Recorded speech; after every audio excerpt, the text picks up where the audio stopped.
Olá, pessoal, tudo bem? Aqui é a Camila, sou Head de Pessoas e Cultura na FITS. Já apoiei mais de 600 empresas a melhorarem as suas práticas de gestão de pessoas junto com a FITS, à frente do time de sucesso do cliente.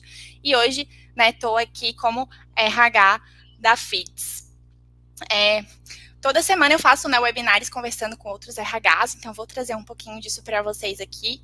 Sou mulher LGBTQIA+, vou fazer aqui a minha autodescrição, né? Então, eu sou uma mulher branca, tenho olhos claros, olhos verdes, estou usando um óculos meio transparente, assim, com armação transparente. Estou com um fone de ouvido grande, que tem um fone de ouvido grande, com um coque, cabelo preto. Estou usando uma blusinha preta de alça e estou sentada numa cadeira preta num fundo branco. Vou introduzir aqui, antes de introduzir as nossas convidadas maravilhosas, introduzir um pouquinho do tema que a gente vai falar, né? Que tem a ver com a ansiedade, com a segurança psicológica, como a gente pode evitar isso nos processos seletivos, que é a entrada de todos os colaboradores nas empresas. Então, segundo aí dados da OMS, o Brasil é o país mais ansioso do mundo, e isso já vem há um tempo, né? Acho que esses dados são atuais, mas já vem há um tempo. E se a gente faz um recorte de gênero, né? A ansiedade é 2 vezes maior entre mulheres do que homens, né? Então, estamos aqui com mulheres para falar um pouquinho sobre isso também, né? E além disso, a gente tá aqui para falar sobre a prevenção e como a gente pode evitar, né, que as pessoas nas empresas tenham isso, qual é o papel do RH dentro dessa questão, né? Então, a ansiedade, ela tá aí dentro, né, do ambiente de trabalho, né? Então, a gente tem algumas questões aí para que o RH pode apoiar, né, cuidados de gestão, né, enfim. E isso são as duas principais dores, né, em 2021, aqui que foi, né, numa pesquisa feita pela Vitalk, então a ansiedade e o excesso de informações. Então a gente vai falar um pouquinho sobre isso, né, e primeiro aí a gente convidou, né, a CEO da Minuto Consultoria Empresarial e Carreira, especialista em inclusão e diversidade, né, a Ana Minuto, que também é co-idealizadora do Potências Negras, o maior summit focado na população negra do Brasil, impactou mais de 560 mil pessoas. Nossa, muito legal! Olá e seja muito bem-vinda, Ana. Se você quiser, por favor, se apresente aí e faça a sua autodescrição. Olá, muito obrigada, Camila, pelo convite e a todas e todos envolvidos. Meu nome é Ana Minuto, sou uma mulher negra de pele retinta, o que quer dizer isso? De pele bem escura. Atrás de mim tem algumas plantas, uma parede bege e um quadro preto e branco, e eu estou para receber vocês com uma camisa cor de abóbora, azul e bege, né? Para dar mais cor e mais alegria para o nosso ambiente. Sou aí CIO da Minuto Consultoria, que tem como objetivo auxiliar as empresas aí na diversidade e inclusão, mas muito mais que isso, na transformação digital, porque nós acreditamos que esse é um dos caminhos, a tecnologia, para diminuir as desigualdades sociais, principalmente quando se fala em grupos subrepresentados. E se nós não estivermos na tecnologia, provavelmente continuaremos à margem. Então, meu convite a todos, todas e todos é que se apropriem das tecnologias disponíveis. Arrasou, isso aí. Falou muito. Convidamos também a diretora clínica da Vitalk, a Inês, que é formada pela Universidade de Zurique, na Suíça, com doutorado em psiquiatria pela FMUSP. Ela tem anos de experiência acadêmica e é profissional na área da saúde mental, também à frente aí do time da Vitalk. Boa noite ou bom dia, que para mim ainda é boa tarde, né? Seja muito bem-vinda, Inês, se puder falar um pouquinho também sobre ti, fazer a tua autodescrição. Boa tarde, vamos ficar na tarde ainda, né? Depois a gente fala boa noite. É um prazer muito grande para mim estar aqui com vocês e com todos que estão nos ouvindo. Eu sou uma mulher também de pele branca, tem bastante branca, na verdade, no meu quadro aqui. Estou usando uma camiseta branca, uma blusa, né, sem manga, uns fones de ouvidos brancos também.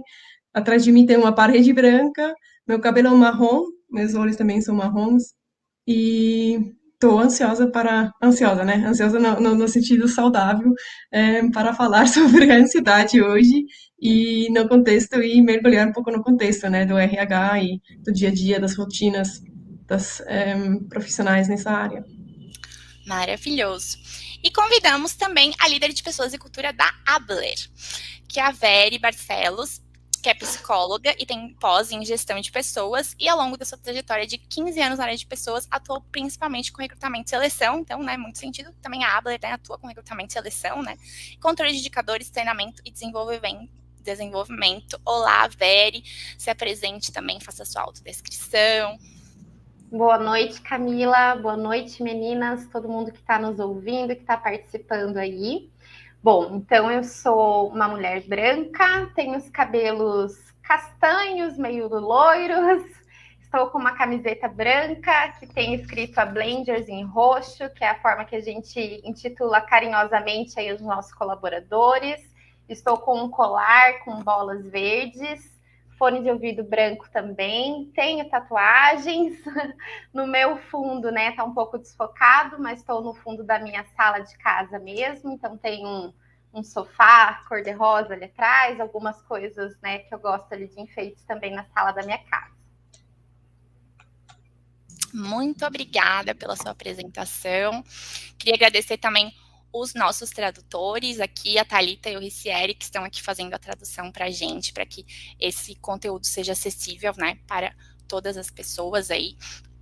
E aí, falando também para quem está assistindo, que podem mandar dúvidas no chat, que no final a gente vai dedicar um tempo só para responder as dúvidas de vocês. E quem está realizando esse evento são 3 empresas que olham para cultura e saúde mental das pessoas dentro das empresas. Então, a gente tem a Vitalk, uma parceira estratégica de bem-estar emocional, a Abler, que atua aí com recrutamento e seleção, né, uma plataforma de recrutamento e seleção, e a FITS, que é uma plataforma de cultura e engajamento.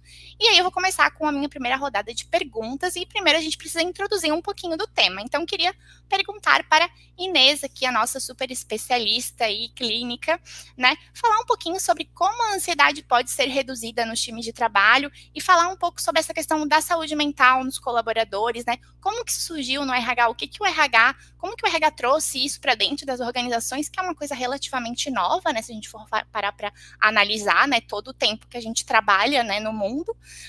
Essa questão da saúde mental, ela é bastante recente. Como é que tu enxerga isso, né, e como que a gente pode fazer isso dentro das empresas? Vamos lá. Eu não estou de acordo, não, que é uma coisa recente, porque, na verdade, saúde mental, né, esse assunto é uma questão que sempre existia, que sempre precisava ser cuidado, mas, felizmente, entre aspas, né, a pandemia levantou um pouco essa bandeira e trouxe mais visibilidade para essas questões, né, de saúde mental dos colaboradores. E a gente entende bem hoje, né, que é uma questão importante, como você mencionou no início, o Brasil é o país mais ansioso do mundo, acho que ficam no 5º lugar também com respeito à depressão, no 2º lugar com respeito ao estresse, ou seja, a maioria dos brasileiros está constantemente estressado, o que abre, né, todo esse desenvolvimento também de burnout, que é relacionado ao trabalho, queda de produtividade, absenteísmo, tudo isso impacta diretamente o RH, né, no primeiro lugar, que tem que lidar com todas essas consequências negativas. Então, eu acho que é o interesse principal, né, dessa área em cuidar e em achar soluções para reduzir um pouco esse impacto negativo que problemas, questões com a saúde mental levantam para a empresa. Eu li um estudo semana passada que foi feito na Europa e eles estimaram, por exemplo, foi feito da OMS, então eles estimaram que os custos que questões de saúde mental não tratados causam são por volta de 140 mil milhões de dólares por ano, ou seja, é um impacto muito grande. Isso não é só o impacto por causa de absenteísmo, né? A pessoa tem que faltar porque não está bem, porque tem que se afastar. Muitas vezes são impactos menos visíveis, como o presenteísmo, né? A pessoa aparece no lugar de trabalho, mas não está presente, não está ativo, não produz, não entrega. Isso tudo impacta muito a produtividade e a qualidade também do trabalho, além da qualidade da vida da pessoa afetada, né? É um sofrimento grande. Então, acho que hoje, para a grande maioria de nós, é claro, a gente precisa cuidar da saúde mental, mas o que a gente percebeu é que muitas vezes as empresas não sabem onde começar. Tipo, sim, é um problema, sabemos, mas fazer o quê? Falta muitas vezes as ferramentas, né, os caminhos concretas para a empresa abordar essa jornada, e um levantamento da McKinsey até mostrou, né, que 7 em 10 empregadores está querendo investir na saúde mental, mas muitas vezes, na realidade, não é o que acontece. Então, a gente está tentando, na Vitoc, de facilitar esse início de jornada, porque a jornada do cuidado não começa, obviamente, é muito importante com o tratamento clínico, né? Você pode oferecer psicoterapia para seus funcionários, mas, na verdade, o cuidado da saúde mental começa bem antes, começa na cultura da empresa, começa na diversidade, na inclusão, na segurança psicológica, né? Mais tarde a gente vai falar um pouco mais sobre esse termo bem comum, bem, como se chama, popular nesse momento. Então, o RH pode já entrar criando essa cultura de cuidado à saúde mental. Isso começa com atitudes e comportamentos que você mesmo demonstra, porque cada cuidado, né, começa com você mesmo. Essa famosa frase, tem que colocar a máscara de oxigênio primeiro em você, antes de cuidar qualquer pessoa. E cuidando de si, se autocuidando, sendo um modelo, você incentiva também esse comportamento nos outros. Então, isso são ações não grandes, né? São ações do comportamento, do dia a dia, que eu acho que são muito importantes na rotina de um RH e também em processos como as contratações, né? Que são estressantes, que são normalmente uma tarefa complexa. É importante você se cuidar, né? Você não fazer tudo e não ter voz, e não ter direito para falar, olha, eu não consigo agora contratar 20 pessoas para o mês que vem. Conhecer seus limites, se respeitar também, né? Respeitar seu tempo de descanso, porque o RH muitas vezes está disponível o tempo inteiro, né? O RH, o psicólogo do trabalho também, é disponível, é sempre lá, está sempre com alguma solução ou alguma resposta pronta. Acho que quebrar essa imagem de liderança ou de gestor de RH perfeito, máquina, super-heroína, é essencial. Virar humano, virar vulnerável, mostrar isso e assim incentivar, né? Toda essa cultura de abertura, de cuidado, de vulnerabilidade também, de humanidade, né? Na verdade, dentro da empresa. Então, para a gente é importante que as pessoas reconhecem isso, que o cuidado começa bem antes do yoga ou da mindfulness, que são elementos muito importantes também, mas começam em atitudes e comportamentos diários que vocês podem adotar e ser modelos. Arrasou, Inês. Queria que tu explicasse, então, um pouquinho sobre o conceito da segurança psicológica. Acho que faz sentido para a gente iniciar o tema, um pouquinho desse conceito, e aí a gente vai avançando mais. Eu achei muito legal isso que tu falou sobre, né, começar antes. Acho que teve uma onda aí, né, de falar muito sobre mindfulness, sobre yoga, sobre essas coisas que, primeiro, não são acessíveis, né, para a maioria da população brasileira, né, e segundo, que não é exatamente onde começa. Então, acho que esse é um bom aviso para a gente já dar, né, que não é bem assim que as coisas funcionam, mas queria que tu explicasse um pouquinho mais sobre esse conceito de segurança psicológica e qual a importância dos líderes e do RH, né, nas empresas em relação a isso. Legal. Só um comentário inicial. Eu adoro mindfulness. Para mim é um dos pilares para controlar a minha própria ansiedade, né, para desacelerar a mente durante o dia, a corrida, né. Tenho vários momentos onde eu tento de me reconectar ao momento presente. Eu acho que tem um papel bem importante no meu autocuidado. Mas vamos olhar agora para a segurança psicológica. Eu acho que é um conceito muito importante em vários momentos do RH, em vários momentos, na verdade, no dia a dia da empresa. Significa criar um ambiente de confiança, né? A pandemia, sobretudo, mudou muitas coisas em relação à interação, à integração, à comunicação com os colaboradores, né? Fica tudo um pouco mais desafiador, sobretudo quando temos pessoas trabalhando remotamente.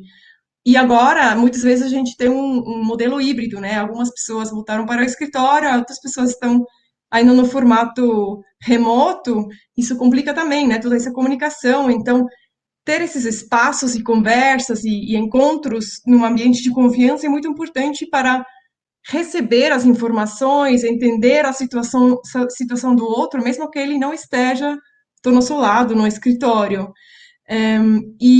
Mas a segurança psicológica vai além dessa confiança, né? Eu falei de criar ambientes de confiança, e aí eu acho que é importante relembrar, confiança é uma coisa individual, né? Eu posso confiar no meu colega, no meu chefe, na minha empresa, mas a segurança psicológica é uma crença coletiva. Eu gosto de falar assim, porque a Amy Edmondson, que definiu um pouco melhor esse conceito, falou disso, assim, que é uma crença, uma coisa que acontece dentro de um grupo, uma dinâmica de uma equipe, e é a segurança de poder arriscar, de poder se expressar, de poder levantar dúvidas, perguntas, de duvidar talvez do status quo, ou de se expressar, de ser quem você é também, né, como pessoa, de não ter medo disso ter alguma consequência negativa, tanto na vida particular ou com respeito à sua carreira, até talvez para o seu trabalho, né,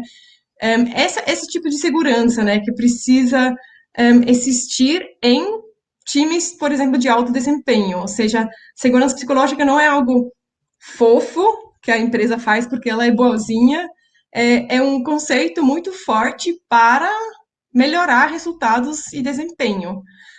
Isso foi uma pesquisa grande da Google que tentou descobrir, investigar um pouco por que os times deles têm tanto sucesso. Uma pesquisa linda, né? Uma posição legal. Então, eles identificaram a segurança psicológica como o elemento chave nesses times, porque sem segurança psicológica as pessoas não inovam, as pessoas não se expressam, as pessoas não são quem eles são, e assim eles não conseguem trazer todo o potencial que eles têm, né, para o trabalho, e também vão sofrendo por causa de reprimir opiniões, de reprimir dúvidas, de não perguntar, de não ter as informações, muitas vezes, eu acho que isso é um problema muito forte na hora de contratações. Pode acontecer uma ansiedade porque o RH, por exemplo, não está alinhado com as expectativas, com essa vaga, né? Contrata X e Y, sem muita informação, o que exatamente está sendo esperado dessa pessoa, dessa vaga, mas aí responsável para achar a pessoa perfeita, e aí também não capaz, talvez, para comunicar para essa pessoa quais são as expectativas, quais são as tarefas, o que está sendo esperado, e assim criando ansiedade na pessoa que está sendo contratada também. Ou seja, é uma falta de informação, de uma comunicação por causa de insegurança ou por causa da falta de confiança. Isso tem um impacto forte, né? Tanto para a saúde mental, para a qualidade de vida das pessoas, quanto para a empresa, né? Para a produtividade, para o sucesso da empresa em geral. E existem, de novo, vários comportamentos como a gente pode, né, tentar criar esses espaços de confiança e de segurança, porque é uma coisa que pode acontecer de uma forma natural. Isso é muito legal, né? De repente tem um time ali que funciona bem, que se comunica, que é vulnerável, que se demonstra, mas às vezes não acontece desse jeito e também a gente pode cultivar isso, né? E aí eu acho que fica muito na mão da liderança e do RH puxar essa frente com bastante dedicação e persistência, porque quando a gente tem, por exemplo, um ambiente de baixa confiança, que muitas vezes é o caso em empresas mais tradicionais, essa segurança psicológica não acontece de um dia para o outro. Não basta você uma vez contar para todos os funcionários como você estava mal na semana passada e aí achar que todo mundo está aberto agora para comunicar as emoções dele ou dela, né? Então, é uma coisa, um processo contínuo, e o RH pode, por exemplo, incentivar encontros, eventos não oficiais, informais, para as pessoas se conhecerem, para as pessoas não falar só sobre trabalho, para as pessoas poderem ser pessoas, né, humanos, e se conhecer um pouco desse lado. Podemos incentivar e apoiar uma liderança humanizada, né, motivar as pessoas a serem pessoas e não sempre ter todas as respostas e soluções prontas. A gente pode praticar coisas como comunicação não violenta, que abre mais esses espaços de conversa, essa troca de informação mais rica, ou estabelecer canais seguros para ter reclamações, para desabafos também, né? qualquer coisa que ajuda um pouco a pessoa a se sentir mais à vontade, a se abrir, a ser quem ela é, vai ajudando a se estabelecer um ambiente psicologicamente seguro. E, de novo, o mais importante é a gente ser modelo, né, nesse comportamento tudo, a gente viver o que a gente quer alcançar, né, a gente se cuidar da sua própria ansiedade, para assim também cuidar da ansiedade do contratado ou dos outros gestores e funcionários na área de RH. Muito bom, Inês. Essa questão do seu exemplo até é uma coisa bem interessante. Houve um time que eu liderei quando eu era mais nova, enfim, era uma organização jovem, que eu vivi um pouco disso no sentido de que sempre quando eu fazia o one-on-one com as pessoas, eu perguntava para elas o que elas tinham feito no final de semana, porque eu queria saber, e elas nunca me falavam. Eu via que as pessoas se sentiam meio mal de dizer que elas tinham saído, que elas tinham... E eu achava estranho, porque eu falava, poxa, mas tudo bem. E daí, quando eu fui fazer uma autocrítica, eu vi que eu nunca falava. Eu nunca dizia o que eu tinha feito no final de semana, eu nunca dizia que eu tinha descansado, que eu tinha saído, que eu tinha ido numa festa. Então, como eu não fazia, eles falavam, certo, não devo ter o direito de fazer também, porque eu era líder, né? E aí eu vi como aquele meu comportamento, que era totalmente inconsciente, né? Eu não fazia de propósito, estava gerando um estresse ali, né, de, tipo, talvez até se sentissem mal com a minha pergunta, né, tipo, pô, ela não sai, ela quer saber se eu saio também, tipo, quer saber, então gerou ali um estresse. Então, acho que o líder, ele tem que estar muito atento no que ele fala, né, no que ele tá mostrando para as pessoas, e isso, porque isso vai refletir em todo mundo, né, e quanto maior o time, maior reflete. Então, por exemplo, né, se você é CEO de uma empresa, né, tem que prestar mais atenção ainda, né, porque vai refletir para a empresa toda. Agora, falando só rapidinho de CEO, eu tenho um exemplo muito parecido. A gente falou, depois de falar muito sobre segurança psicológica para todos os nossos clientes e usuários, a gente falou, peraí, como está a segurança psicológica dentro do nosso time também, né? E aí a gente fez algumas ações para cultivar a cultura, não sei, para melhorar a cultura de erro, né?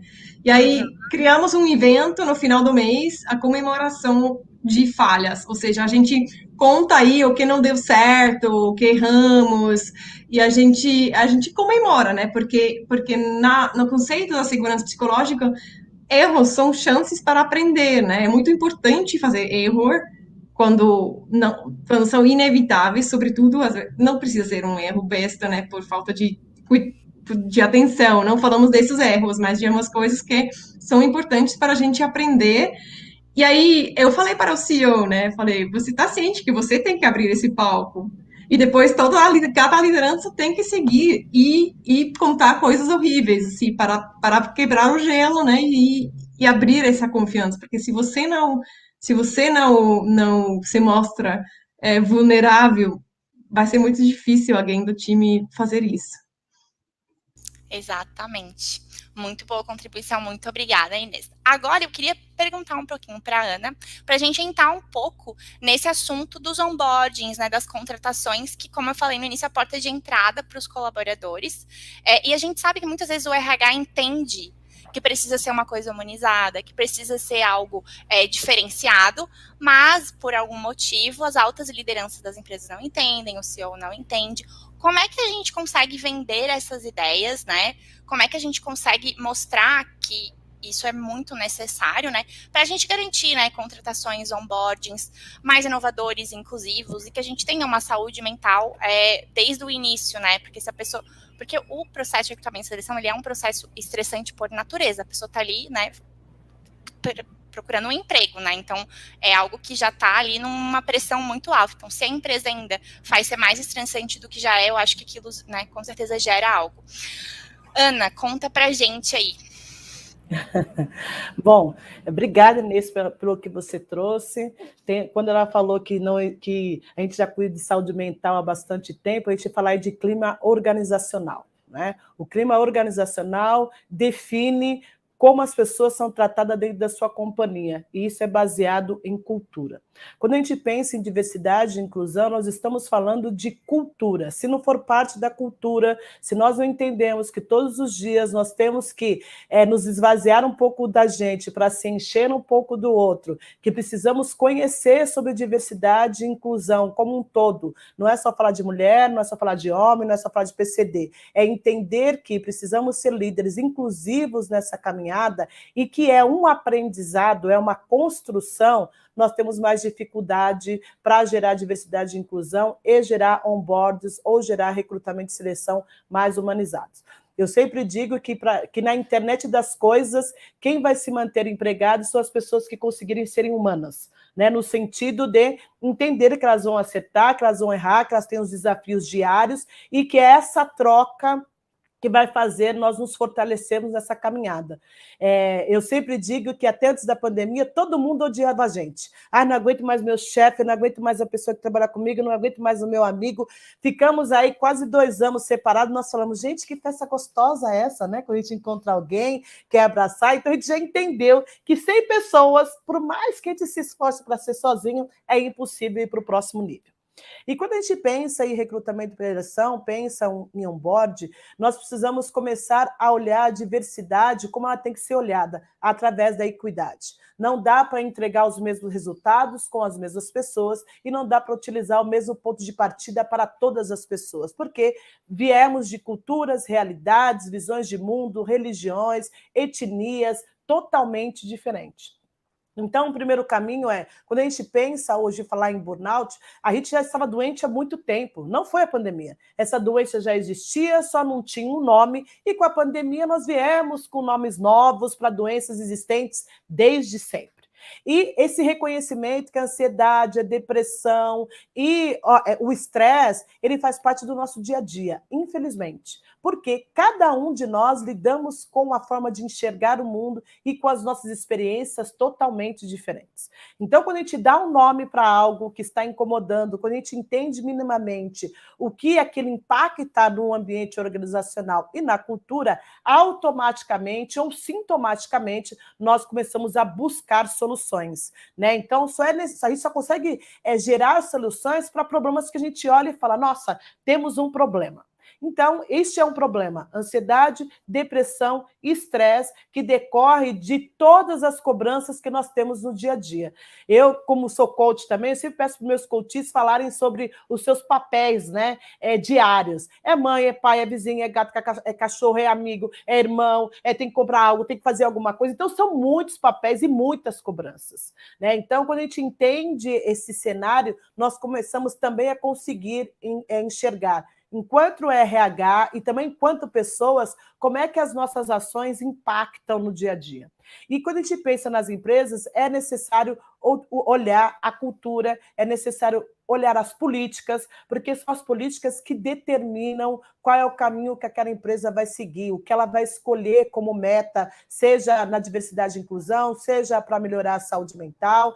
Lembrando que, quando a gente pensa aí nos próximos anos, 80% dos soft skills que serão exigidos das pessoas serão os skills, são soft skills, né? Então, hoje a gente pede muito técnico, mas no final, quem vai conseguir se manter são pessoas que minimamente conseguem lidar com as suas dores, com os seus desafios e entregar melhor no momento de estresse, no momento de depressão, no momento de ansiedade, né? Então, quando a gente vê esse bando de coisas que são pedidas pela empresa e a gente começa a questionar o que faz sentido, o que vai fazer uma pessoa entregar melhor. Então, 60% das pessoas que são LGBTQIA+, elas não dizem que são. Então, elas precisam fingir que elas têm namorado, elas precisam fingir que têm uma família, elas precisam fingir que têm um filho. Imagina emocionalmente para essa pessoa. Uma mãe, quando ela vai fazer processo seletivo, ela precisa dizer com quem vai deixar o filho. Não perguntam com o pai, com quem ele vai deixar a esposa e o filho, mas perguntam para uma mãe, né? Quando você vê a população negra, mais de 60% passam por discriminação e racismo dentro das companhias. Então, são situações muito pequenas que são microagressões que acontecem no dia a dia, que impedem as pessoas de serem elas, de entregar o melhor delas para dentro da companhia. E eu digo sempre, e é um jargão do mundo, é que pessoas felizes não enchem o saco, né? Então, o que eu posso fazer para que uma pessoa seja feliz? Minimamente que ela consiga entregar o melhor dela da forma dela. Né? Então, a gente quer dizer processos, a gente quer dizer para a pessoa o que ela tem que fazer, o que ela tem que comer, como ela tem que vestir. A pessoa sabe o que vai fazer ela feliz. Né? Então, quando a gente pensa no Google, ele tem como um dos pilares dele é fazer com que as pessoas sejam elas. E, a partir daí, elas vão criando novas possibilidades e novos acordos. Quando a gente pensa em RH, existem regras que a gente, muitas vezes, tem dificuldade de impor. Né? Então, se eu quero trazer uma mulher, por exemplo, um preto para a área de tecnologia, esse preto existe? Existe, mas se eu sou uma empresa totalmente branca, se eu não tenho contatos negros, dificilmente eu vou conseguir trazer um negro para essa vaga. E eu tenho que fechar essa vaga em 15 dias, em uma semana. Né? Porque eu preciso, porque eu tenho. Tá, mas se você não tem relacionamento com negros, com mulheres, com PCDs, com LGBTQIA+, como é que você vai trazer essas pessoas? Então, passa por essa rede de contato, passa por essa rede de network. Depois, existe essa necessidade das empresas se mostrarem diversas, que é um dos medos das empresas. As empresas têm medo de se posicionarem em relação às questões raciais, em relação a LGBTQIA+, em relação a PCDs. PCD só acontece porque é obrigatório. Então, a gente tem aí mais de 24 milhões de PCDs, só 3,8% estão empregados, e esses empregados estão nas suas casas, porque as empresas não querem ter o trabalho de conhecer essa realidade e trazer essa pessoa para dentro. Então, a gente vê aí muito capacitismo acontecendo. A gente percebe também que as mulheres, que quando elas vão buscar emprego, quando elas estão empregadas e vão ter filhos, sempre tem aquela piadinha, mas de novo, você ficou grávida, né? Ou será que você vai dar conta? Afinal, você tem casa, você tem 2, 3 filhos.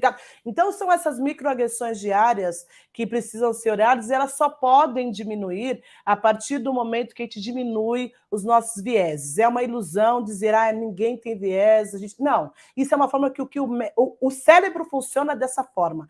A questão é quais são os estímulos que eu, enquanto empresa, vou gerar nesses cérebros para que eles consigam entender que diversidade e inclusão é necessário, para a inovação, para a colaboração, para minimamente ser empresas que terão aí a possibilidade de serem competitivas. Né? No final, gente, a gente fala de dinheiro.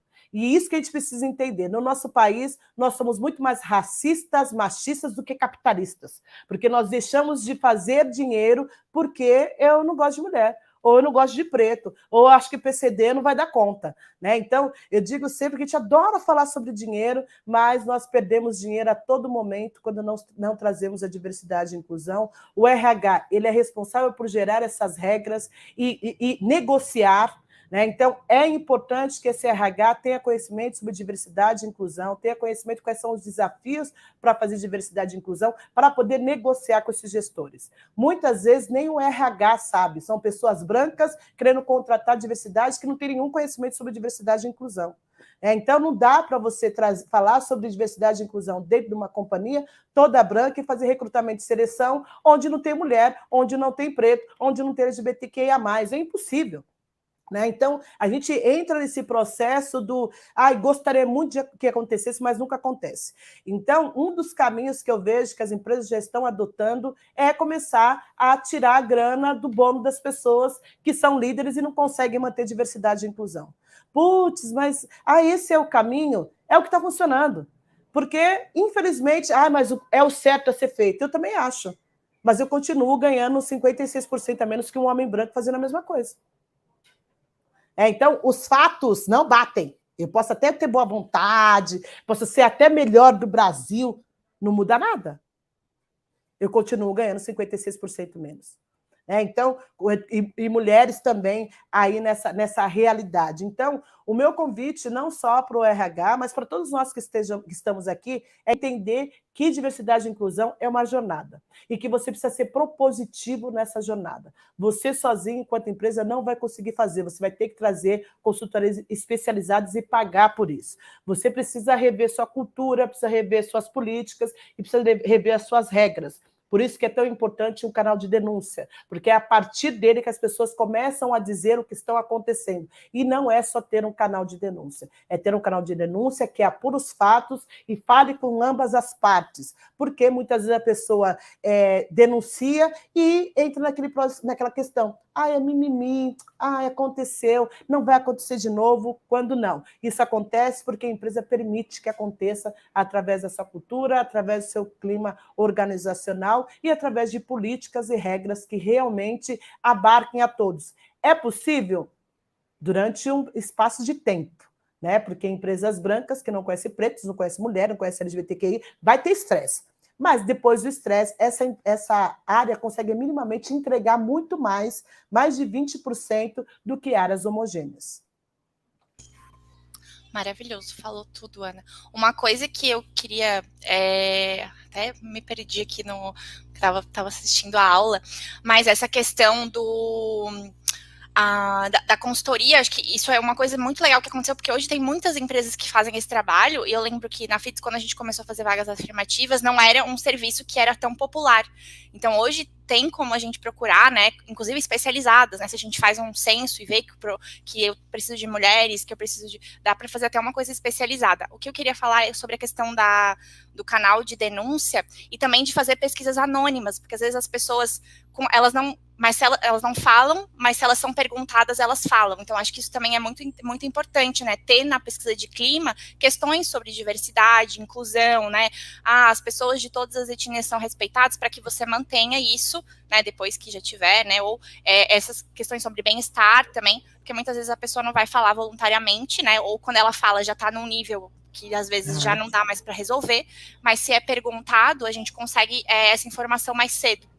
Sim, existe, e aí eu trago de novo a realidade do país que eu vejo, né? São milhões de empresas, nós somos muitas empresas de único dono, que passa de família para família, cada uma delas tem uma cultura e uma visão de mundo diferente. É importante encontrar o caminho que faz mais sentido para essa empresa. Eu vejo muitas empresas querendo copiar, querendo fazer as mesmas coisas que outras empresas fazem. Eu acredito que serve sim para benchmark, acredito que serve sim para aprendizado, mas não serve como ponto de partida, porque as realidades são diferentes. E respeitar essa sua realidade e entender como é que funciona. Então, normalmente, quando eu dou consultoria, eu não pego o meu quadradinho, entrego para a empresa e falo para você, esse quadradinho que eu vou entregar. Nós co-criamos juntos, porque são realidades diferentes. E a gente tem essa questão de querer ser rápido e fácil. Diversidade e inclusão não se faz com facilidade. Né? Não se faz quando todo mundo se ama e tudo bem. A gente às vezes não gosta nem de mãe. E a gente vê que esse negócio, eu gosto de todo mundo é legal. Só que não. Né? Então, essa questão de você olhar e conhecer a sua empresa, ela que vai direcionar você para que você escolha se você vai fazer via pesquisa, se você vai abrir um canal de denúncias, se você vai fazer uma roda de conversa e através da escutativa você consegue mapear as falas e entender o que está acontecendo. Cada empresa ela pode criar, sim, a sua forma de interagir e captar a informação dessas pessoas. A questão é, você tem que parar e realmente olhar para o que está acontecendo. Né? E é o que a gente não faz, a gente vai correndo, querendo resolver tudo a todo momento, achando que vai ser rápido, e essa rapidez, é lógico que ela precisa existir, ela precisa ser célere, mas muito mais que isso é ser estratégico. Se eu, enquanto diversidade e inclusão, não conseguir demonstrar para a empresa que é estratégico e que eu posso, sim, não só fazer dinheiro, mas criar um ambiente onde todos se sintam bem, eu também não consigo budget para a diversidade e inclusão. Então, é um trabalho contínuo, onde a gente precisa reconhecer qual é o nosso estágio, né, onde nós estamos e o que nós vamos fazer para chegar no estágio B. Precisa de metas, precisa de organização, precisa de disciplina, precisa ser propositivo para que as coisas aconteçam. Muito bom, muito obrigada, Ana, pela sua contribuição. Agora, vamos perguntar para a Veri sobre um pouquinho de como que a gente, como RH, consegue atuar, né, ser generalista. Então, a gente tá vendo aí que, né, as empresas e o RH tem que ser generalista cada vez mais e atuar em diferentes frentes, né? E a parte da contratação é uma parte que traz muita sobrecarga, porque é um processo, enfim, né, como eu falei, tem muitos candidatos e a gente tem um processo que envolve autogestão e autonomia, né? Mas, na prática, é muito diferente da teoria. E daí eu queria que tu comentasse um pouquinho como que o RH pode lidar com essas diferentes dinâmicas, né, de forma autônoma, sem ansiedade, sem autocobrança em excesso, porque a gente tem que olhar para a gente mesmo, né, quando eu, enfim, antes eu era do CS, quando eu mudei para RH, isso foi uma coisa que eu tive que lidar comigo mesmo, porque era eu que lia, né, a pesquisa, era eu que lia o humor. Teve uma hora que eu me perguntei, será que vale a pena eu responder o meu humor, sendo que sou eu mesma que leio o meu humor, né? Então, como é que a gente mesmo também consegue se autogerir ali também e cuidar da nossa própria saúde mental, né? Boa, Camila. Acho que só complementando um pouquinho, né, coisas que a Inês já falou, a Ana também. Acho que tem sempre essa questão, né, do RH tem essa preocupação genuína de cuidar do bem-estar do outro, mas que primeiro a gente tem que entender que nós também somos pessoas, né? Então, o quanto a gente precisa estar atento aí para nós mesmos. Acho que também uma coisa que me chamou a atenção na fala da Inês, né, num determinado momento ela falou que as empresas procuram a pessoa perfeita, né, o candidato perfeito. E aí eu acho que já entra nisso, né? O que é perfeito? Porque até essa definição do perfeito, né, é algo muito subjetivo. Às vezes o que eu posso entender como algo perfeito não vai ser o mesmo que você, que a Inês, que a Ana entendem, né? Então acho que para um bom processo de recrutamento e seleção, a gente precisa ter um alinhamento ali, né, com o gestor e entender que a perfeição não existe. Ninguém é perfeito, né? O RH não é perfeito, o gestor não é perfeito, e aí a gente vai querer buscar um candidato perfeito, né? Então, acho que esse é um dos fatores também a ser considerado aí, né? Só pegando um gancho da fala das meninas. E quando a Ana fala, né, sobre essa questão de pequenas agressões que as pessoas vão passando, né, durante a sua trajetória, durante a sua carreira, e a gente percebe muito isso em candidatos que estão participando de processos seletivos, né, principalmente quando as pessoas já receberam várias negativas, já participaram de processos, eles já vêm calejados, né, às vezes de não ter aquele brilho no olhar mesmo para uma entrevista, porque a pessoa já está, poxa, já levei tanto não, né? O que vai, de repente, fazer eu conquistar essa vaga, essa oportunidade? Então, acho que tem esse lado humano, né, do RH, se colocar no lugar da pessoa, entender um pouco ali também qual é o momento, o contexto que a pessoa está vivendo, né? Então, só fechando esse parênteses aí que eu queria comentar. Relacionado à tua pergunta, quando você fala do RH generalista, eu acho que esse foi um desafio que eu vivi na pele, né, aqui na Abler. Então, eu estou aqui desde fevereiro. Até então, não existia também formalmente a área de RH, né? Então, quando eu vim, eu tinha um grande quadro branco aí para muitas coisas, né, a serem realizadas. E aí, acho que vem aquela ansiedade e a autocobrança, né, o perfeccionismo que a gente coloca muitas vezes, né? Tem autocobrança do gestor de muitas coisas, mas eu acho que às vezes a régua da autocobrança é muito alta, nossa, com a gente mesmo, né? Então, acho que o primeiro ponto é entender que a gente não dá conta de abraçar o mundo, né? E que a gente não vai conseguir fazer tudo para ontem. Que acho que uma das grandes coisas que geram ansiedade realmente é essa velocidade desse mundo que a gente vive, né? A quantidade de informações, tudo para ontem, você faz uma coisa hoje, amanhã já tem uma nova tendência, uma nova tecnologia, né? Então, eu acho que o primeiro momento é realmente você conseguir alinhar com a tua gestão, entender realmente quais são as prioridades, tanto em termos de negócio e quando a gente fala com RH em termos de pessoa, né? Então, se eu não consigo abraçar 10 projetos ao mesmo tempo, né? Quais projetos eu vou elencar, o que vai trazer um maior impacto, tanto para a qualidade, né, do dia a dia dos nossos colaboradores, quanto com relação ali também, né, às necessidades do negócio e tentar conciliar, né? E aí, conforme você vai realizando essas entregas, você vai, né, abraçando novos desafios, mas tem que ter, realmente entender, né, que somos humanos e que a gente tem essa questão, né, de uma coisa por vez para conseguir entregar bons resultados. Aqui na Abler, a gente iniciou esse ano, então, com esse desafio de estruturar uma área de RH e a gente cresceu também 40%. Então, essa realidade, né, de ter demandas de contratação ao longo do ano foi algo, né, que nos acompanhou. A gente começou esse ano com 13 pessoas, estamos fechando, né, o ano com 36. Então, realmente, né, o time cresceu bastante.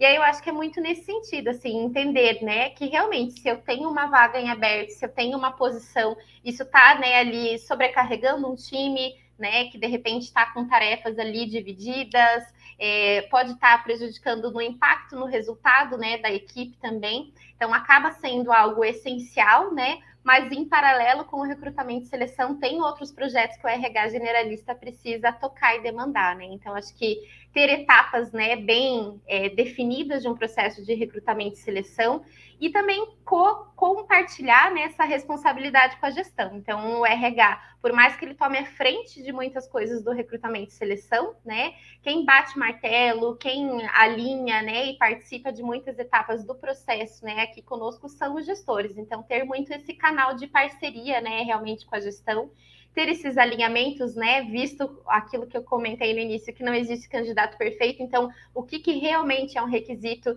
que é imprescindível, o que a gente consegue flexibilizar, o que enquanto time, né, a gente pode proporcionar de capacitação, de desenvolvimento, de treinamento dessa pessoa também, né? E aí, como a Ana comentou, muitas vezes as soft skills, né, ela vai vir com a pessoa, é algo que às vezes pode ser desenvolvido, mas é muito mais fácil às vezes você desenvolver um conhecimento técnico, uma hard skill, uma ferramenta diferente, né? Então, entender nesse sentido o que dá para se flexibilizar ou não nesse processo. Muito bom, Veri. Gostei muito. Fiz aqui algumas anotações para fazer algumas conexões, porque depois a gente vai para uma rodada mais dicas de ações. E aí já estou reforçando para as pessoas colocarem as suas perguntas, porque daqui a pouco a gente vai responder as perguntas.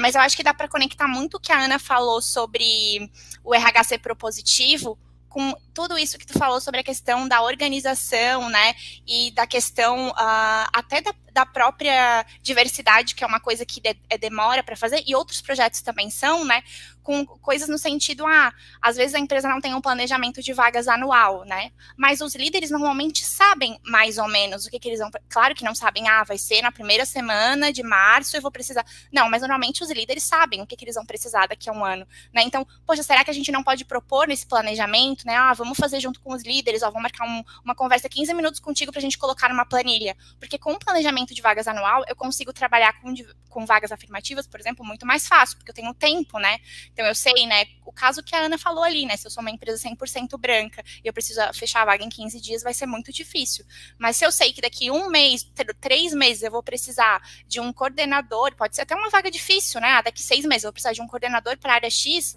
eu já sei, então eu posso ficar 6 meses me planejando para essa vaga ser fechada e ser uma vaga afirmativa, por exemplo. Então, acho que vem muito disso de ser propositivo e de trazer, às vezes, também o conhecimento. Então, até trazendo um caso prático, aqui na FITS a gente criou essas políticas de recrutamento, por exemplo, né?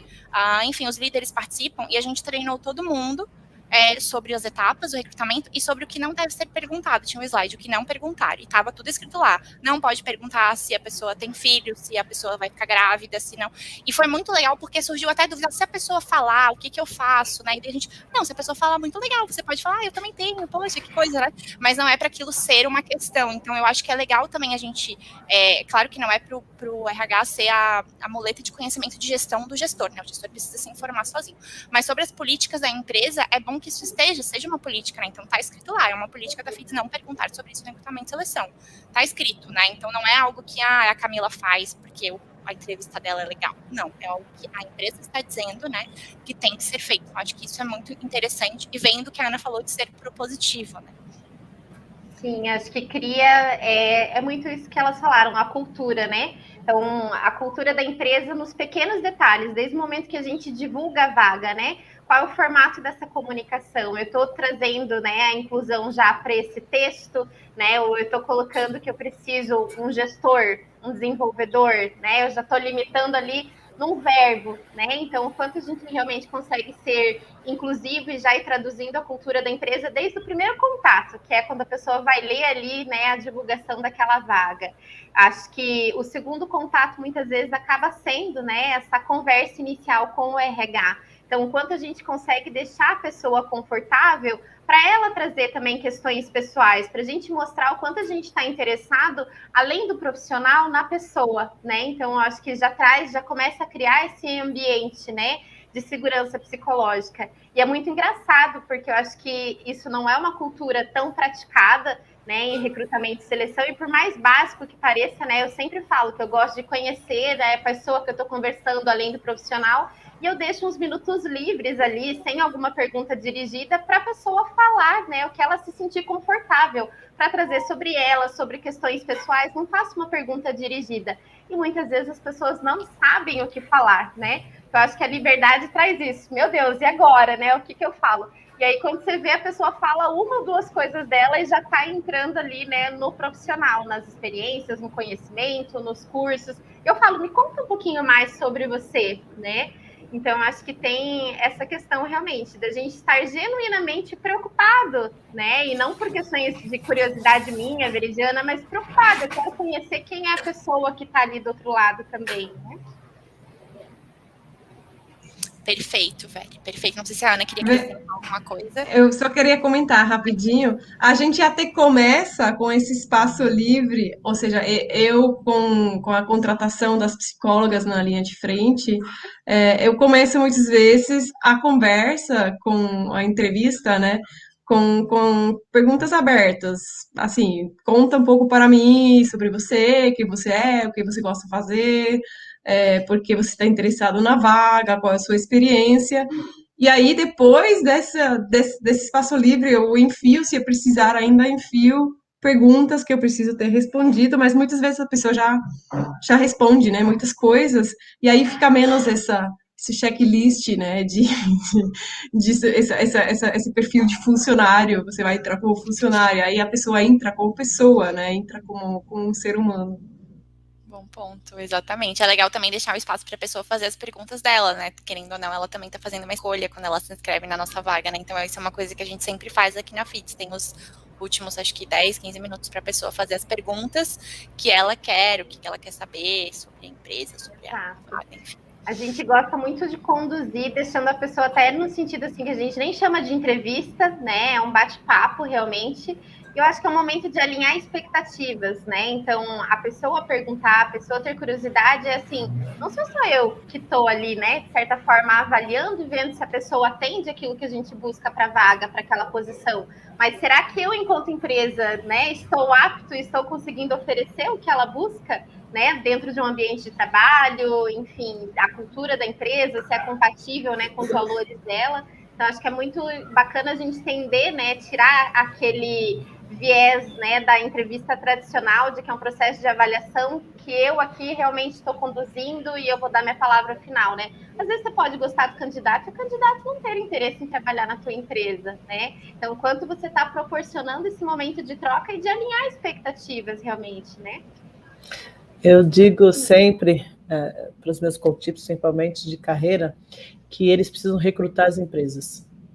A gente tem que sair desse papel de que são as empresas que recrutam.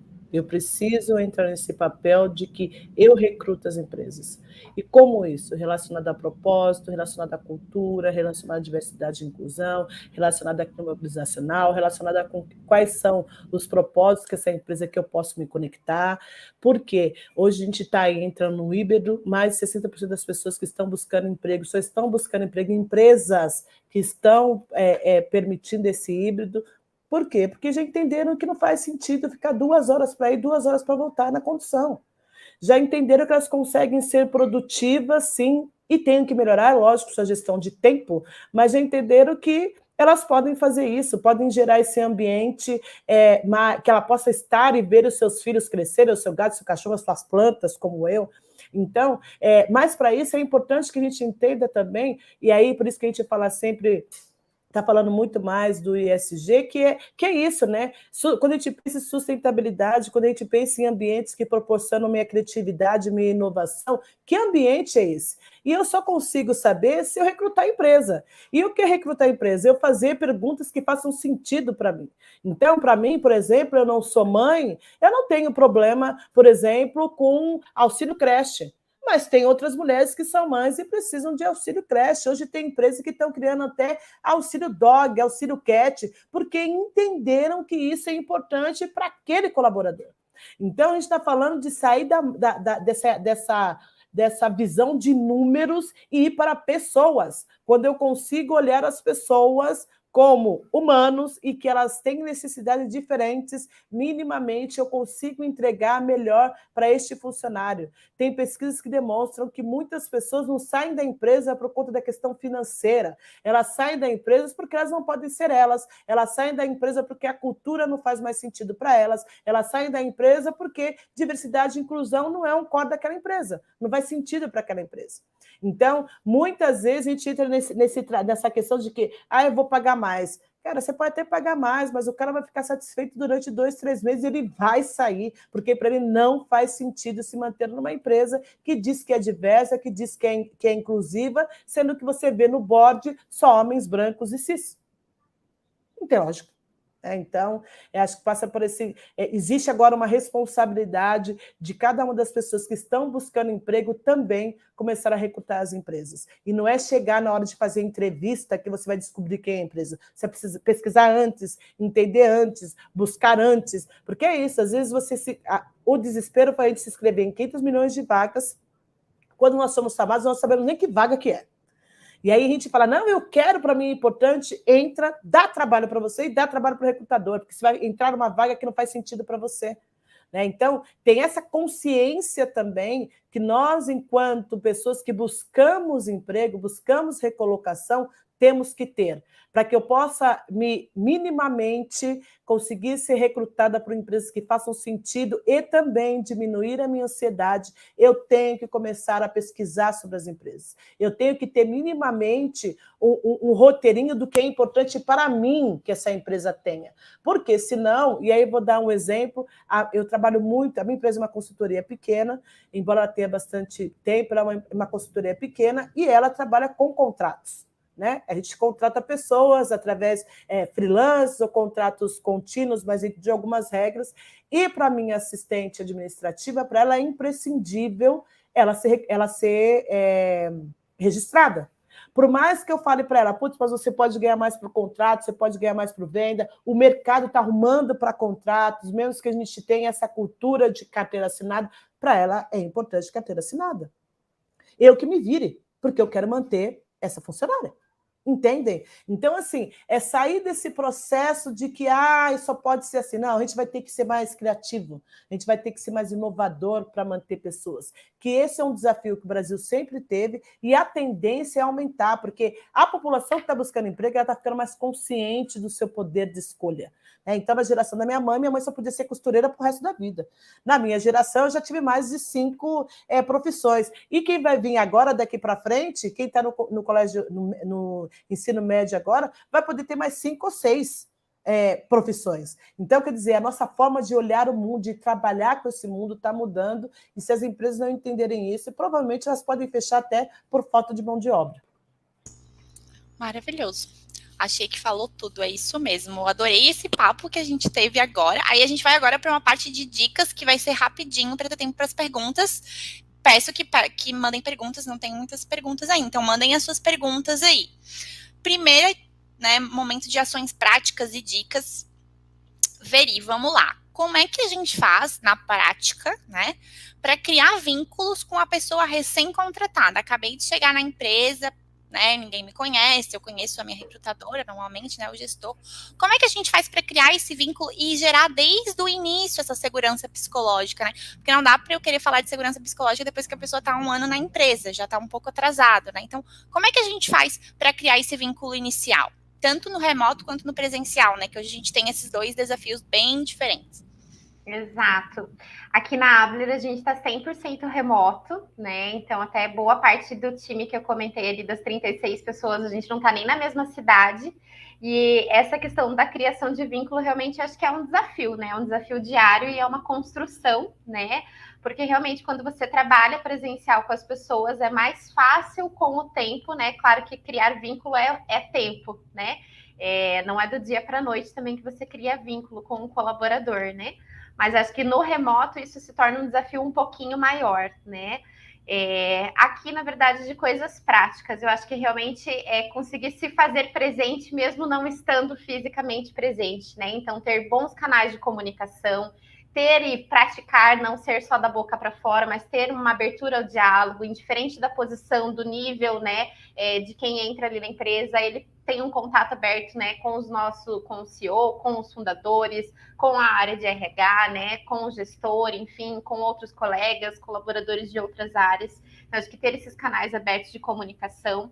A gente trabalha muito em cima da cultura do one-on-one também, então já era algo que acontecia, né, enquanto a gente estava no presencial, mas é algo que a gente reforçou ainda mais a prática, né, no trabalho remoto. Então, eu acho que o one-on-one, como o nome já diz, né, vem ali das duas partes. Então, é uma conversa mais próxima, né, mais íntima ali com o seu gestor, e que realmente é algo que a gente fomenta que não seja um papo só para falar de trabalho, né? Então é claro que é um momento também para você dar feedbacks, reforçar, né, trazer ali tanto coisas boas que a pessoa está, né, entregando, desenvolvendo, quanto também, né, dar um norte, sugerir, né, algumas melhorias, mas acho que é um momento também, principalmente, né, propício ali para o gestor mostrar essa vulnerabilidade, para o gestor contar um pouquinho da sua vida pessoal, para o gestor falar um pouquinho também, né, das suas angústias, e com isso também abrir esse espaço para o colaborador trazer, né? A gente fomenta muito no one-on-one que o colaborador também possa puxar essa agenda, essa reunião com o líder, não esperar só, né, o líder, então que ele tenha essa autonomia, que ele também elenque temas, o que ele quer trazer para essa conversa de one-on-one. Então, acho que é algo que acaba, né, fortalecendo e criando mais esses vínculos, fora algumas outras ações que a gente busca fazer, né, entre times. Então, os nossos líderes, né, têm a prática de fazer dailies, reuniões diárias, e normalmente, né, muitos deles já têm separado um dia da daily ali, para não ser de falar de meta, de resultado de trabalho, mas ser um momento de descontração, de fazer uma brincadeira, de conhecer um pouquinho mais, né, da vida pessoal ali de cada um, do que motiva, né, cada um a estar ali naquela equipe. Então, acho que são pequenas práticas, né, mas que vão fortalecendo esse vínculo, né, entre gestor, colaborador, entre os times como um todo. Muito bom, Veri. Uma coisa legal também é a gente fomentar no início lá, né, já algumas trocas que podem ter entre os próprios colaboradores, né? Então, às vezes o pessoal tem um cafezinho, ali a gente tem aqui o que a gente chama de café aleatório, que a gente marca uma vez por mês, 1 hora, o meu inclusive foi hoje, com pessoas aleatórias para conversar sobre assuntos. Então, desde o início que a pessoa já tenha contato com essas práticas, porque às vezes acontece ali nas primeiras 2 semanas, a pessoa não tem tanto contato com isso, né? Tem algumas integrações ali com quem entrou, né? O pessoal que entrou e tal, mas não tem contato com esses momentos da empresa, e isso é legal também da gente fomentar, para que a pessoa tenha bastante contato. E os one-on-ones, eu sou fã dos one-on-ones, eu acho que são coisas que revolucionam a gestão, né, onde a gente consegue entender, né, quando bem feitos, com perguntas bem colocadas, então acho que é bem importante. Legal. Inês, vamos... não sei se a Veri queria acrescentar alguma coisa? Não.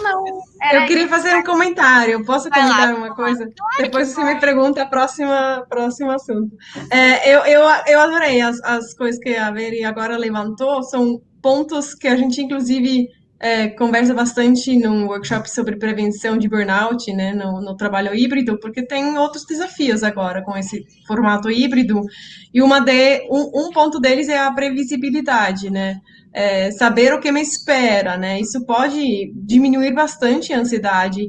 E são rituais de gestão, como, por exemplo, não só marcar uma reunião e ninguém sabe sobre o que vai ser, por quê, né? São coisas pequenas que você aí adiciona uma descrição sobre o que vamos falar, a pessoa pode se preparar, sabe o que espera ela, ajuda muito. Outro ponto é a visibilidade que você falou, né? Que a pessoa se sentir ouvido e visto. Isso pode ser muito bem feito com feedbacks, com não só marcados assim os obrigatórios, mas no dia a dia, né? Pequenas coisas. Olha, achei legal que você fez isso, ou você se sente visto, né? E o terceiro assunto que também fortalecemos muito é o vínculo e as relações, né? Porque sem o vínculo a gente não tem colaboradores empolgados, engajados. É muito importante manter, fortalecer esse vínculo, mesmo ou ainda mais nesse formato híbrido, né, onde você não tem esses momentos de desconcentração ao longo do dia, que são pilares bem fortes, né, desse vínculo entre pessoas. Então, eles têm que acontecer de uma forma online, né, como você falou, Camila, por exemplo, com esse café, ou com um jogo que você marca para fazer no final do dia com todo mundo. Então, ficar de olho e não se distanciar mais do que o necessário, acho que é muito importante nesse contexto. Com certeza, Inês. Esses momentos são legais. Uma coisa legal também enfim, a gente ainda não conseguiu fazer, mas fica a dica para quem conseguir, é que normalmente quando a gente tem pessoas espalhadas pelo Brasil inteiro, algumas pessoas são próximas, né? Então estimular essas pessoas que estão talvez na mesma cidade, que não seja talvez a cidade sede da empresa, a se encontrarem também, né? Então a gente de vez em quando recebe fotos do pessoal que mora, por exemplo, em João Pessoa, se encontrando, né, para conversar e tal, e talvez fomentar, né? Então a gente já teve pessoas na empresa que viajaram para a cidade do outro e ficaram na casa de um colega, então acho que essas coisas são bem legais também de a gente trazer. Agora vamos para a dica que a gente quer que você dê para o RH, Inês. Vamos lá. Como sensibilizar as lideranças sobre a importância da saúde mental, né? Recorte de perfis, saúde mental da mulher, né? E toda essa questão, né? Até falando um pouco de recorte de perfis, essa questão do one-on-one que a Inês falou no início sobre a parte de deixar colocar o que vai ser falado na reunião é muito importante, tendo visto o contexto que a gente tem no mundo do trabalho no Brasil, né? No geral, a reunião com o gestor não é uma reunião legal, uma reunião massa, né? Então, a gente já teve aqui pessoas que falaram, nossa, marcaram um anão comigo, eu fiquei uma semana tenso, porque eu achei que ia ser sei lá, ia levar uma bronca, alguma coisa assim. Então, é bem legal a gente colocar isso. E as lideranças precisam ser sensibilizadas de tudo isso, né? Do contexto do Brasil, do contexto, enfim, de cada recorte. Como é que a gente faz isso? Quais são as dicas que tu daria? Vou me repetir um pouco, trazendo de volta, né, essa questão de liderança humanizada, liderança consciente, diversidade também. Mas vamos começando no início.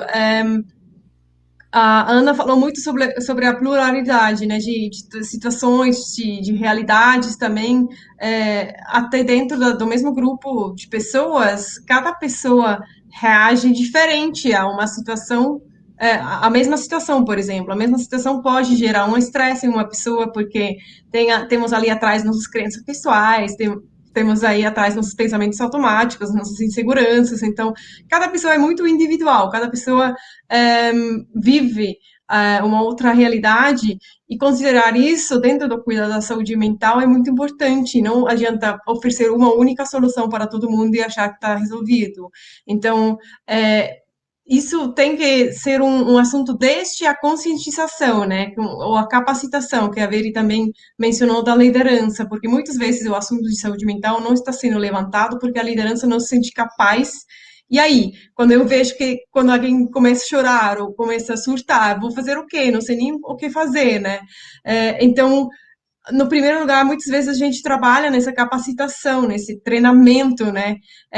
Nesse perdermento desse assunto, porque é uma coisa como a saúde física, né? Espero muito que um dia o cuidado da saúde mental é tão normal como escovar os nossos dentes, né? Que entra ali uma 40, 50 anos atrás, a gente trabalhou muito para todo mundo escovar os dentes, né? Hoje em dia é uma coisa normal.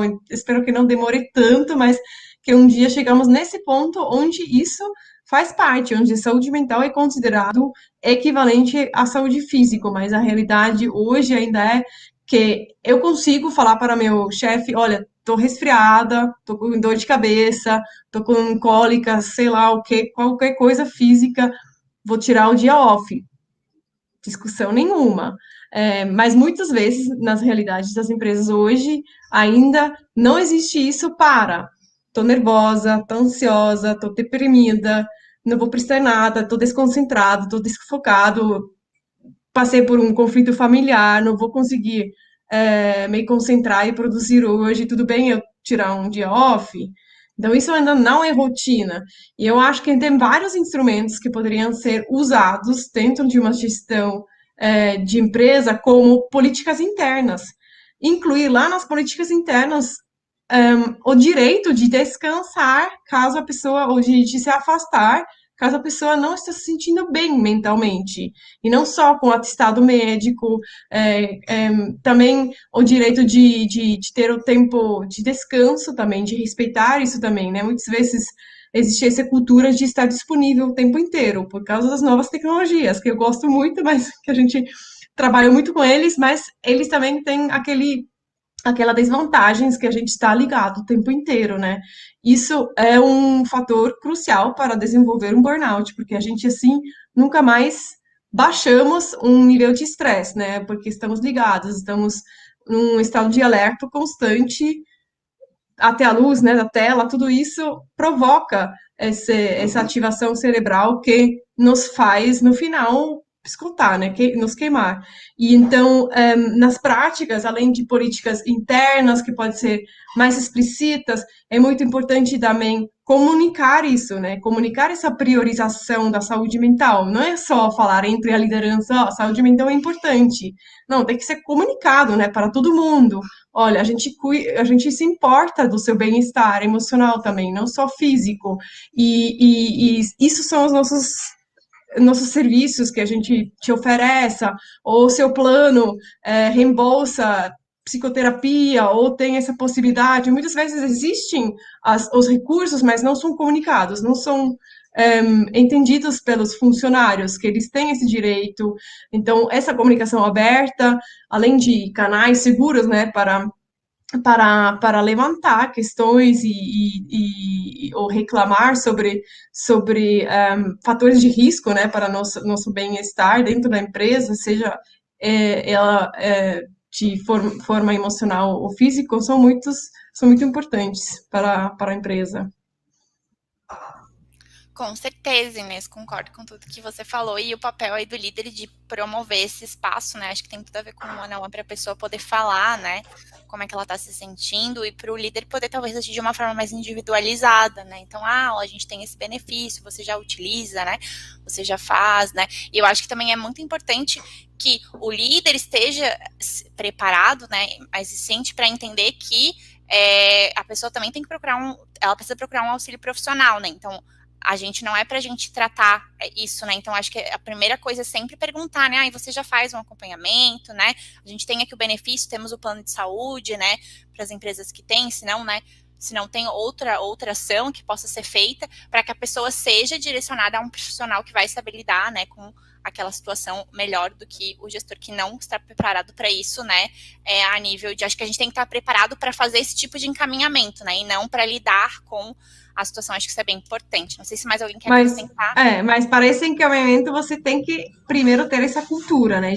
Dessa abertura para a pessoa não ter medo de falar, olha, estou precisando de um psicólogo, né? Precisa ser uma coisa normal. Então, talvez melhor você começando a falar, estou fazendo minha terapia semanalmente, né? Ou mencionar, na minha terapia semana passada, eu percebi que não sei o que não sei quanto, sabe? Ter essa naturalidade com o cuidado vai incentivar também um outro a procurar ajuda profissional, né? Se for necessário. Com certeza, muito bem colocado. Agora, gente, queria saber de todo mundo, da Ana primeiro, como, né, com essa carreira, muitos anos na tecnologia, depois, enfim, experiência com tema de inclusão, agora tem, enfim, né, tem a sua própria empresa, né, como lidar com a ansiedade nesse, né, no trabalho. Eu acho que hoje, né, acho não, né, mas o trabalho, ele gera muita ansiedade, quanto mais a gente vai acumulando responsabilidades, mais ansioso a gente fica, né, então acredito que seja, como que é pra ti, enfim, se você puder contar um pouquinho, como que tu faz, quais são as práticas? Bom, uma coisa, principalmente para quem é empreendedor, né, é importante você entender o tempo que a sua empresa demora para maturar. Né? Eu me lembro quando eu abri meu primeiro negócio, estou no terceiro, no quarto, aquela pressa, né? Porque vai dar tudo certo, vou ficar rica rápido, só que não aconteceu. Foi muito estressante, porque eu não conhecia do meu negócio. Né? Então, a primeira empresa que eu tive foi uma empresa um salão de cabeleireiro. Né? Então, não conhecia o negócio. Então, passa por esse processo. Primeiro, nós temos que fazer o autoconhecimento, que não é um hábito. Né? Nós não somos programados para nos autoconhecer, nós somos programados para entender o que acontece e responder da forma que a gente não consegue nunca olhar o que faz sentido para a gente. Né? Então, uma coisa que me ajuda muito, principalmente trabalhando com diversidade e inclusão, que eu trabalho há muitos anos, mas no mercado, da forma que a gente está olhando hoje é diferente, como a gente está olhando de forma diferente, também a ansiedade, a depressão. é importante nós sabermos o que é importante para nós, né? Nós temos sonhos, nós somos pessoas que temos objetivos individuais, que temos sonhos individuais, que nos relacionamos com pessoas que também têm os seus sonhos e suas necessidades, e o objetivo é fazer com que a gente esteja em lugares que nos auxiliem a alcançar esse sonho, mas também que possamos auxiliar essas empresas a realizarem os seus sonhos. Então, um dos primeiros caminhos é faça o autoconhecimento. Ele é extremamente importante. Seja psicólogo, seja terapeuta, seja através do seu diário, que funciona muito bem quando você não consegue pagar alguém para te ajudar nesse processo. Então, esse é o primeiro ponto. O segundo ponto é, através do autoconhecimento, você entender quais são os gatilhos, né? O que te gera estresse, o que te gera medo, o que te gera ansiedade, porque quando você consegue minimamente mapear, que é, por exemplo, se o seu gato passa fome, ou se você tem que fazer uma reunião muito cedo e você não está preparada, ou se tem pessoas com que você se relaciona, que o que elas fazem te gera um estresse, você consegue minimamente se comunicar, né? Eu sempre digo que a diversidade e inclusão ela acontece a partir do momento que estamos dispostos a conhecer realidades diferentes das nossas. E a comunicação e esse contato é extremamente importante para que isso aconteça. O quarto ponto, que é uma coisa que eu utilizo bastante, é ter coragem de pedir ajuda. E essa ajuda pode ser na tecnologia, essa ajuda pode ser comercial, essa ajuda pode ser para o seu chefe, porque nós somos programados para sermos as pessoas que resolvem tudo, que dá conta de tudo, e nós já entendemos que não funciona. A outra é entender que não tem como separar o pessoal do profissional, né? Então, a minha geração, que é a geração das pessoas que têm 20 anos, foram programadas a separar vida profissional, vida pessoal. Não, nós somos totalmente diferentes. Veio a pandemia e mostrou que não, que nós somos as mesmas pessoas e que os problemas da nossa casa influenciam grandemente nas nossas escolhas diárias, até como nós nos relacionamos, ou se está com TPM, ou pessoas que têm muita enxaqueca, tudo isso influencia na sua entrega, né? Então, muito mais do que entender o que é a empresa, é entender o que faz sentido para você, porque quando você tem isso escurecido, você também começa a se conectar com pessoas, empresas, com organizações que vão te ajudar a entregar esse bem-estar para você, né? Então, por isso que eu sempre digo dessa importância de nós olharmos para nós como indivíduos, mas entendermos o que as nossas habilidades e competências podem entregar para os outros. Então, eu sou daquele tipo que eu sei muito bem no que eu sou boa e eu invisto nisso. O que eu não sou tão boa, eu trago pessoas para o meu time que possam fazer melhores do que eu. Então, sair desse lugar de que eu preciso saber tudo, que eu tenho que ter razão em tudo, e entender o que eu sou muito bom e que eu vou conseguir fazer a diferença. No que eu não sou tão bom, que eu posso trazer pessoas que são muito melhores do que eu e que junto a gente possa entregar melhor. Né? Então, sair desse papel, que eu tenho que saber de tudo, tenho que dar conta de tudo, eu como empresária, eu não preciso nada. Eu preciso ter escurecido o que é importante para mim e, a partir daí, eu vou conectando pessoas, conectando empresas que vão trazer, que têm também esse propósito. Por exemplo, meu propósito é auxiliar as pessoas a terem mais escolhas. Então, não é só esse emprego, não é só esse casamento, né? O que mais é possível dentro de tudo que tem disponível. Porque, a partir daí, quando elas têm escolhas, elas também conseguem, minimamente, criar uma avaliação crítica do que faz sentido para ela. O que faz sentido para mim, fazia sentido para mim há 10 anos, hoje não faz mais sentido. E se eu continuar ainda pegada uns 10 anos atrás, provavelmente eu não vou conseguir alcançar. Então, hoje, por exemplo, eu tenho uma empresa que trabalha com diversidade e inclusão, mas eu estou entendendo que eu vou voltar a ser o que eu sempre fui na área de tecnologia, olhando para a transformação digital e como isso pode ser vinculado com diversidade e inclusão. Porque é isso que o mercado precisa hoje. Então, um empreendedor ou uma pessoa que também precisa ser empreendedora da sua carreira precisa ter escurecido. Eu tenho um objetivo que é muito nítido para mim, só que esse objetivo ele pode ser alcançado de várias formas. Pode ser via diversidade e inclusão, pode ser via coach, pode ser via desenvolvimento pessoal, pode ser via saúde mental, pode ser transformação digital, mas o que me enche hoje de alegria é voltar a falar sobre tecnologia, e está tudo bem. Né? Então, é a gente entender que o mundo ele vai mudar e a gente também precisa estar disponível para esse aprendizado. Então, um dos caminhos que eu busquei foi o autoconhecimento. Hoje eu só consigo estar aqui falando com vocês porque eu entendo o que faz sentido para mim. Eu entendo que eu posso entregar de mim o meu melhor. E aí, mesmo que alguém fale, Ana, você não é tão boa aqui, isso acontece dentro das companhias, né? Mas fulano não é bom nisso. Você pode falar o que você quiser, eu tenho plena certeza no que eu sou boa, né? Então, esse reconhecimento das suas potências e suas habilidades te ajudam a trilhar um caminho menos dolorido, né? Porque é isso, você sai do que é importante para o outro, entende o que é importante para você e, através de você, como é que você pode fazer essa troca positiva com a outra pessoa, seja no trabalho, seja no ambiente profissional, seja com os amigos, seja com seus relacionamentos.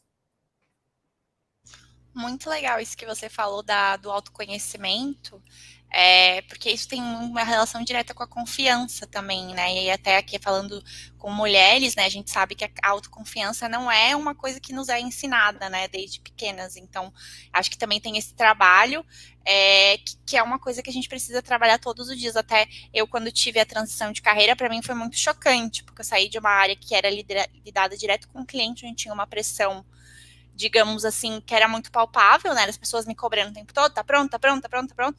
E eu fui para uma área onde existe uma pressão que ela é bem diferente, na área do RH. Ela é uma pressão que ela não é tão direta, mas para mim ela é tão pressionada quanto, que é onde a gente não consegue fazer muitos testes, né? Então, no CS você costuma dizer, vamos testar essa nova... E no RH não dá para fazer isso, porque eu não posso sacrificar um número de colaboradores aqui, vamos testar um onboarding com essas 5 pessoas, se não der certo, elas vão embora, tudo bem. Então, para mim, foi uma adaptação que, querendo ou não, toda transição, ela é um pouco dura, né? Enfim, acho que para todo mundo. E foi legal eu entender isso, né? Entender que onde que eu consigo fazer isso, que é uma coisa que eu gosto, né? Onde eu consigo fazer isso dentro, né? Consigo fazer na parte de cultura, de redes culturais, eu consigo testar, mas na parte de recrutamento e seleção não dá, né? Na parte de... Então, acho que isso é muito legal até para a gente entender isso que a Ana falou de quem que eu preciso contratar, né? Então, poxa, não adianta eu contratar uma pessoa para fazer o que eu gosto, porque daí eu vou fazer o que eu não gosto. Então, onde é que a gente se coloca? O líder também tem muito esse papel, né? Como é que eu consigo ficar bem aqui, né, no meu trabalho e trazer pessoas melhores do que eu para o meu time? Eu acho que isso é bem, bem legal. E ver, Inês, quais são as dicas de vocês, como vocês lidam, né, com isso no trabalho? Não sei quem quer começar. Eu acho que muito do que vocês falaram, né, essa questão do autoconhecimento, então acho que tão importante como entender o que nos faz feliz, o que nos motiva, o que faz o olho brilhar, é muito do que a Ana disse, né, o que pode gerar esses gatilhos de ansiedade, enfim.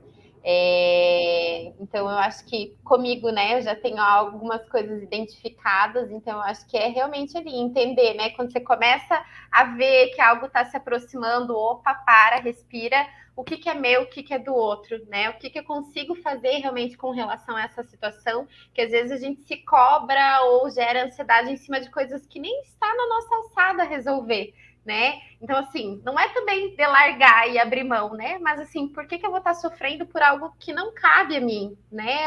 Então, a energia que eu estou gastando para sofrer ali diante de uma situação não vai me levar, né, dentro de um resultado ou algo positivo. Então, acho que ter esse autoconhecimento é essencial. E eu sou suspeita para falar, gente. Terapia.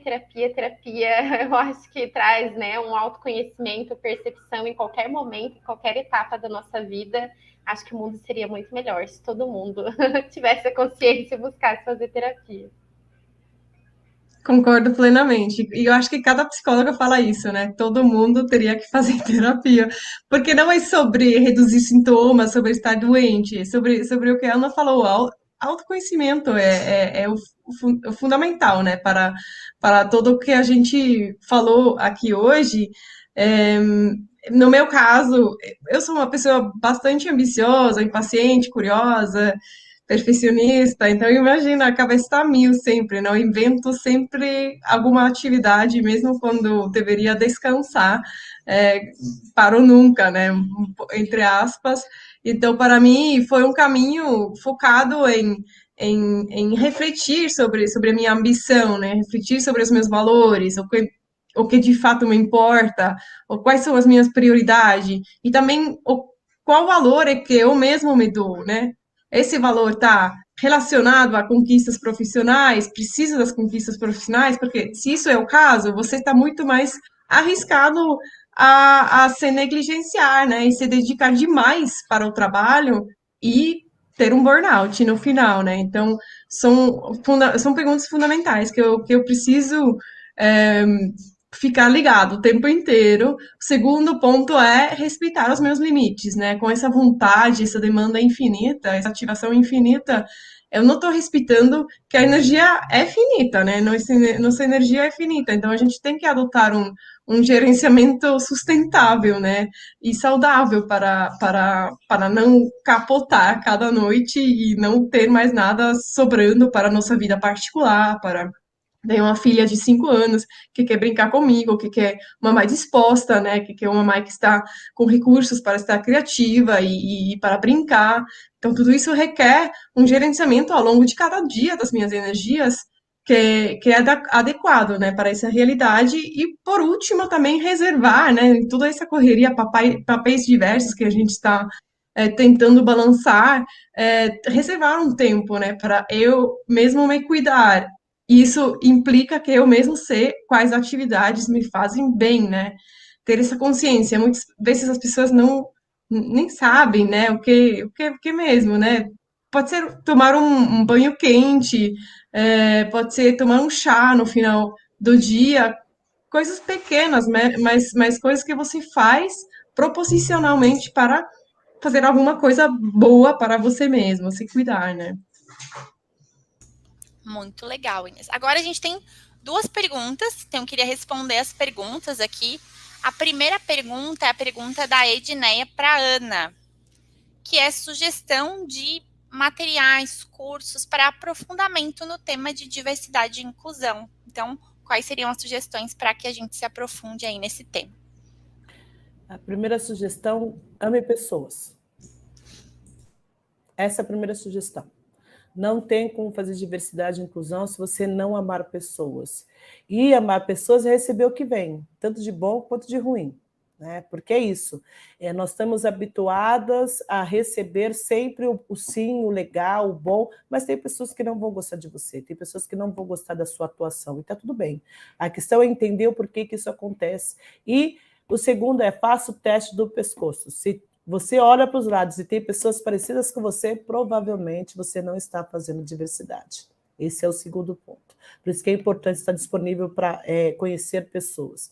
Terceiro, quando a gente pensa em diversidade, a gente está falando que a diversidade é trazer pessoas de visões diferentes, mundos diferentes, etnias diferentes, religiões diferentes, raças diferentes para dentro das companhias, levando em consideração aí esse avanço. Então, tem vários cursos na internet, eles são muito específicos, né?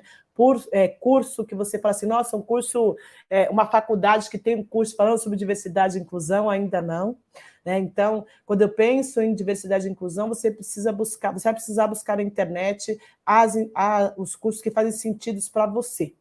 Mas, se você pudesse começar a falar sobre diversidade e inclusão, sugiro que você leia o livro Branquitude, que fala desse processo, de como funciona o Brasil, principalmente, a base de como foi criado o Brasil, ouça e leia um pouco sobre a história do Brasil, porque a história do Brasil, contada de uma forma diferente do que você aprendeu dentro da escola, ela faz toda uma diferença, porque você começa a entender como é que esse mundo é criado.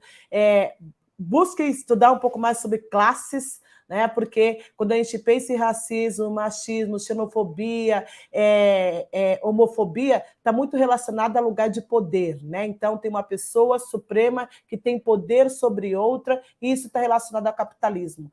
Quanto menos eu puder pagar para uma pessoa entregar algo para mim, eu vou pagar.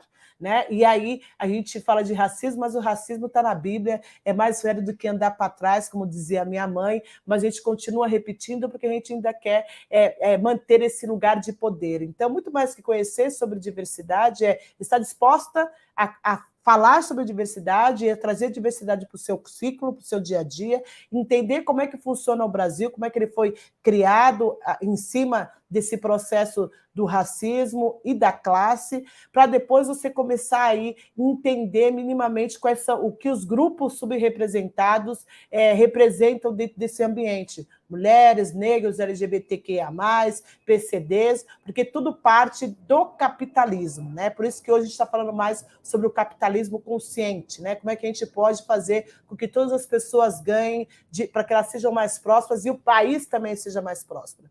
Então, quando a gente pensa aí trazendo uma última informação, que 750 pessoas no Brasil, 750 mil pessoas no Brasil recebem mais do que 32 milhões de mulheres pretas. Então, a gente está falando de capitalismo. A gente está falando dessa questão de que eu preciso ser melhor do que você, e para ser melhor que você, eu utilizo o dinheiro e aí tiro a sua dignidade. A partir do momento que você não pode comer direito, você não pode beber dinheiro, você não consegue pensar, ou que eu não te dou acesso à educação de qualidade.